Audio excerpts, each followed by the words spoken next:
The curious incident of the dog in the night time. 29. I find people confusing. This is for two main reasons.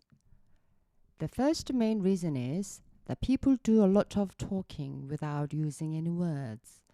Xiaofan says that if you raise one eyebrow, it can mean lots of different things. It can mean, I want to do sex with you. And it can also mean, I think that what you just said was very stupid.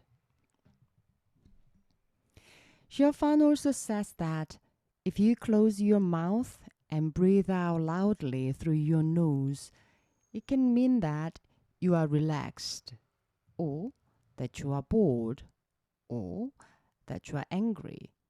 And it all depends on how much air comes out of your nose and how fast and what shape your mouth is when you do it, and how you are sitting and what you said just before, and hundreds of other things which are too complicated to work out in a few seconds.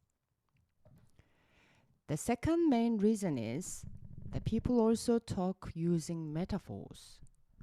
These are examples of metaphors. I laughed my socks off. He was the apple of her eye. They had a skeleton in the cupboard.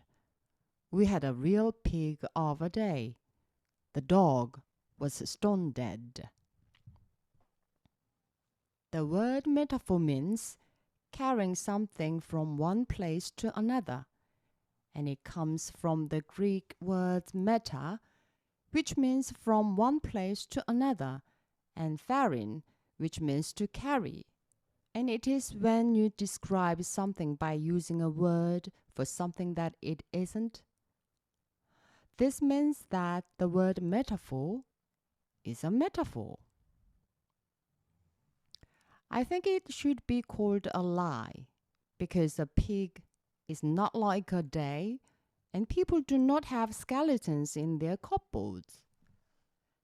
And when I try and make a picture of the phrase in my head, it just confuses me, because imagining an apple in someone's eye doesn't have anything to do with liking someone a lot, and it makes you forget what the person was talking about.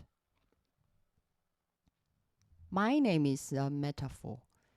It means carrying Christ, and it comes from the Greek words which means Jesus Christ, and it was the name given to Saint Christopher because he carried Jesus Christ across a river. This makes you wonder what he was called before he carried Christ across the river. But he wasn't called anything, because this is an apocryphal story, which means that it is a lie too. Mother used to say that it meant Christopher was a nice name because it was a story about being kind and helpful. But I do not want my name to mean a story about being kind and helpful. I want my name to mean me.